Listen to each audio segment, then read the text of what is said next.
Looking out across the vast water from the bridge near Bob's Resort, located in central South Dakota, one would never know that this land was once home to the local Cheyenne River Sioux. These bottomlands were known as the Old Cheyenne Agency. It once housed 435 Native Americans, a local tribal government, hospital, school, church, and many homes. It was the last land taken from these people by the United States government. The United States has used its powers to seize large parcels of land for flood control and reclamation projects. Since World War II, the constructions of federally administered dam projects on the nation's rivers have adversely affected American Indian reservations and communities. The Native Americans who moved around the area near the Missouri River relied on the river as one of their main sources of water.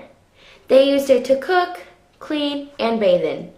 In the late 1800s to the early 1900s, after the arrival of white settlers, the Native Americans still living along the banks of the Missouri River relied on nature for their needs. They hunted deer, fished for walleye, trapped many small animals, and used herbs for medications. They were forced to leave their homelands and move to the new location of Eagle Butte, South Dakota. All their livestock was bought and killed. Their land was to be flooded. Tribal members living in the river bottoms were dependent on the resources found there, including water, timber used for shade, firewood and construction, wild game and plants, rich soil for cultivation, grazing land for livestock, and protection from the harsh winds of the prairie winters. The areas they were moved to were less desirable and had little, if any, of the traditional necessities. In addition, some were physically forced to move or abandon their homes, halls, churches, and the graves of ancestors. In an interview with Casimir LeBeau, a tribal member who lived in the river bottoms of the Missouri near the old agency in 1940, told of how his family lost all of their cattle. He worked with cattle until his relocation. Another tribal member, Joel Lenzishorst, states that he had to leave his homelands and move to a location in which he knew nothing about prior to the relocation. They had to learn how to live on the new land, and they had to find new ways to prosper. The Homestead Act of 1862 was created by the U.S. government so white people would have a place to prosper and grow in the Midwest. The Homestead Act enabled many white settlers to move onto Indian territory along the Missouri River. In 1876, a series of wars with the Native Americans of Plains led to the Fort Laramie Treaty, which forced Native Americans onto the reservations, decreasing the amount of land belonging to them. After the discovery of gold in the Black Hills of South Dakota, and Custer getting killed at the Battle of Little Bighorn, again, the amount of land was decreased considerably to keep the Indians confined to reservations. The Dawes Act of 1887 divided the reservations into individual allotments for tribal members. The Native Americans were forced to live on these allotments.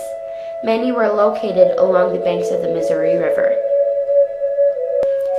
In 1943, flooding of the Missouri caused the settlers to cry out for assistance.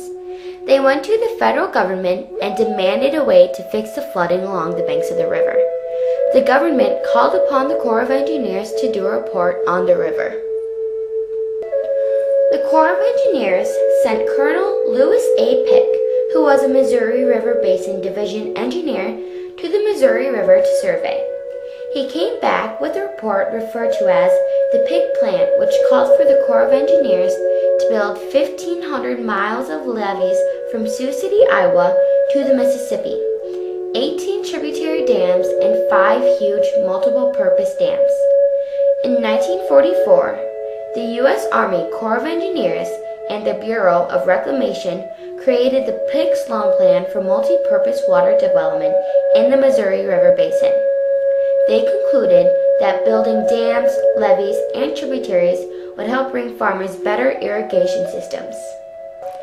December 22, 1944, Congress authorized the Missouri River Basin Development Program, also known as the Pig-Sloan Plan, as part of the Flood Control Act of 1944. This plan was to provide, among other things, flood control, hydroelectric power, irrigation, and recreation opportunities for the people of the region. Dams were approved and funded by Congress, but in many cases, tribal officials were not informed or consulted about these plans.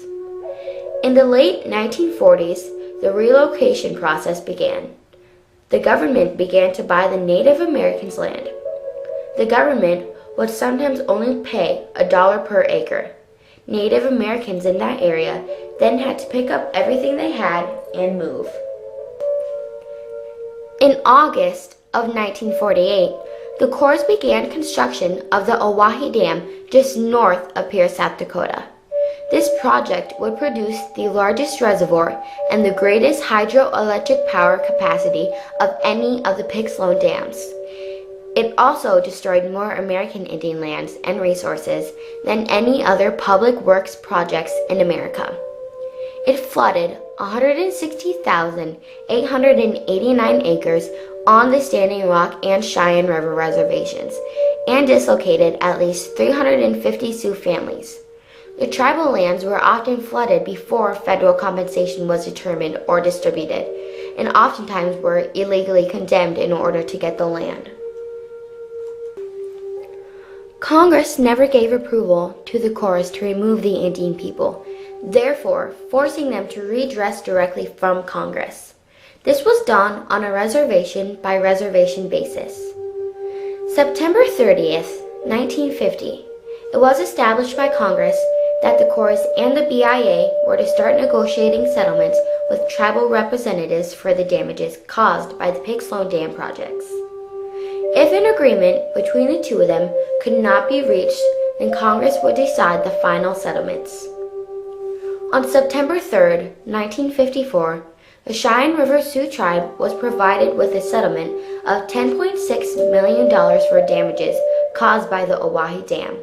This amount is $13 million less than the estimated amount by the tribe for just compensation. The Oahe Dam was finished in 1961, and little was heard from the Native Americans until the early 1990s. In 1991, the General Accounting Office sent a report to Congress in regard to the JTAC claim that the tribes may not have been willing sellers of land at the amount of compensation authorized by Congress. The amount they were originally given covered the cost of relocation only. The GAO advised them on how to figure the compensation. A $209.7 million trust fund was established November 13, 2000 for the Cheyenne River Sioux tribe for damages caused by the Oahe Dam project. This is by far the largest settlement awarded to a tribe impacted by the Pig-Sloan project. The lives of the Native Americans who lived along the Missouri River were changed forever. They had to adapt to a different way of life. Mr. Michael Lawson, the author of Damned Indians, is quoted, "The Sioux tribes would gladly trade any and all of the benefits and compensation they received in return for the old meandering Missouri and its rich bottom lands." Native Americans have since relied on the government to provide them with their necessities. They were not self-sufficient any longer. The Native American way of life died out in a way, and many stopped speaking the Lakota language. Tribal Chairman J.W. Thompson of the Lower Brule Sioux tribe said it best at a field hearing of the Senate Committee on the Public Works in Pierce, South Dakota on February 16, 1959. "It is the wish of our people that no more land be taken from us. When our land is gone, our way of life is gone, our tribes destroyed. The bottomlands the Corps of Engineers want to take are the heartlands. They can never be replaced. No similar lands are for sale. To take our lands is to take our homes and income and a part of our history and heritage."